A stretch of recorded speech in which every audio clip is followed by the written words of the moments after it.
जहाँ रिया अपनी दादी के साथ रहती थी। घर में कुछ भी खास सामान नहीं था, बस एक पुरानी सिलाई मशीन और कुछ कपड़े पड़े थे। दादी अपने हाथों से कपड़े सिलकर कुछ पैसे कमा लेती थी, मगर वो पैसे भी गुजारा करने के लिए काफी नहीं थे। दादी, मुझे बहुत भूख लगी है, हमारे पास तो कुछ भी खाना नहीं है। आज से 2 दिन हो गए, पेट में बहुत सारे चूहे दौड़ रहे हैं। मुझे खाना चाहिए दादी, मुझे खाना चाहिए। रिया बेटा, मैं कुछ भी करके तुझे खाना देना चाहती हूँ, लेकिन आज सिलाई का एक भी काम नहीं मिला। घर में तो सब राशन खत्म हो चुका है। मेरी बच्ची, तू सब्र रख, हमारे दिन जरूर बदलेंगे। दादी दादी, मुझे माफ कर दीजिए, मैंने आपको रुला दिया। मत रोइए दादी, मैं जानती हूँ सब ठीक हो जाएगा। भगवान हमारा भी एक दिन अच्छा दिन करेंगे। आप प्लीज मत रोइए, मैं भूख संभाल लूंगी। रिया ने दादी के आंसू पोंछे। दादी ने कांपते हुए हाथों से रिया को गले लगा लिया। काश मैं तेरे लिए कुछ कर पाती रिया बेटी, मेरे दिल पे कितना बोझ है तू समझ नहीं सकती। तेरे माँ बाप ने मेरे भरोसे तुझे छोड़ गए थे, लेकिन मैं तुझे एक वक्त का भी खाना ढंग से नहीं खिला सकती। मुझे माफ कर देना। रिया अपनी दादी को हिम्मत देती है, मगर अंदर से खुद भी टूट रही होती है। अगले दिन रिया अपनी दोस्त नैना के साथ जंगल की तरफ निकलती है, कुछ फल ढूंढने के लिए। रिया, जंगल में कुछ मिल गया तो आज हमारे घर में भी खाना बनेगा। तुम्हारी दादी के लिए भी कुछ ले चलेंगे, शायद वो भी बहुत दिन से भूखी होंगी।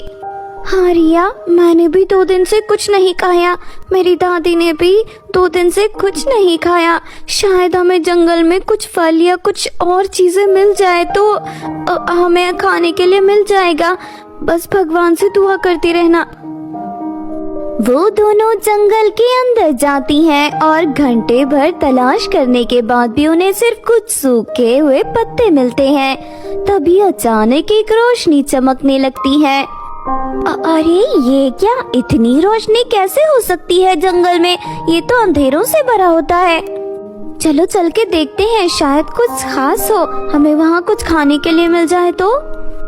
दोनों छुपकर एक बड़े पेड़ के पीछे से देखती हैं। उन्हें 2 परियां दिखाई देती हैं, जो एक बड़े सोने चांदी के घर के सामने बैठी थी। एक परी के हाथ में सोने का खाना और दूसरी के हाथ में चांदी का खाना। नैना, क्या तुम देख रही हो? ये सच में सोने चांदी का खाना है। हम यहाँ एक एक खाने के लिए तड़प रहे हैं और ये परियां मजे से सोने चांदी का खाना खा रही हैं। हाँ रिया, पर ये सब सपना तो नहीं। मैं अपनी आंखें मल कर देखती हूँ, तो मुझे जोर से चुटकी लगाना। तभी एक तेज हवा चलती है और एक जादूगरनी हवा में उड़ती हुई आती है। तुम दोनों परियां मेरी हो, मैं तुम्हारे सोने चांदी के खाने का राज जानकर अमीर बनूंगी। परियां डरी हुई होती हैं, लेकिन रिया और नैना उस वक्त सामने आती हैं। अरे ये जादूगरनी तो परियों को मारना चाहती हैं। नैना, हमें इन्हें बचाना होगा। चलो कुछ करते हैं, चलो जल्दी। दोनों अपने हाथ में पत्थर उठाती हैं और जादूगरनी पर फेंकने लगती हैं। ये ले, ये भी ले, तू हमारे जंगल से दूर रहे, चल निकल यहाँ से। तुम दोनों की हिम्मत कैसे हुई मुझ पर हमला करने की? मैं तुम्हें जिंदा नहीं छोड़ूंगी। तभी एक परी अपने हाथों से जादू करती है और एक रोशनी की बीम जादूगरनी की तरफ छोड़ती है। रिया और नैना का साहस देखकर परियां जादूगरनी को रोकने में सफल होती हैं और वो गुस्से से जमीन पर गिरती हैं। ये जंग तुमने जीत ली, लेकिन अगली बार तुम बच नहीं पाओगी। मैं तुम दोनों को देख लूंगी। ये कहकर वो वहाँ से गायब हो जाती हैं। दोनों परियां रिया और नैना के पास आती हैं। तुम दोनों ने हमारी मदद की, तुम्हारा बहुत बहुत शुक्रिया। हम तुम्हें एक विशेष तोहफा देना चाहते हैं। वो दोनों अपने हाथों से सोने चांदी से बनी स्ट्रॉबेरीज निकालती हैं और रिया और नैना को देती हैं। ये सोने चांदी की स्ट्रॉबेरीज हैं, इन्हें बेचकर तुम अपना जीवन सुधार सकती हो। जहाँ पर भी तुम इसे रखोगी, ये कभी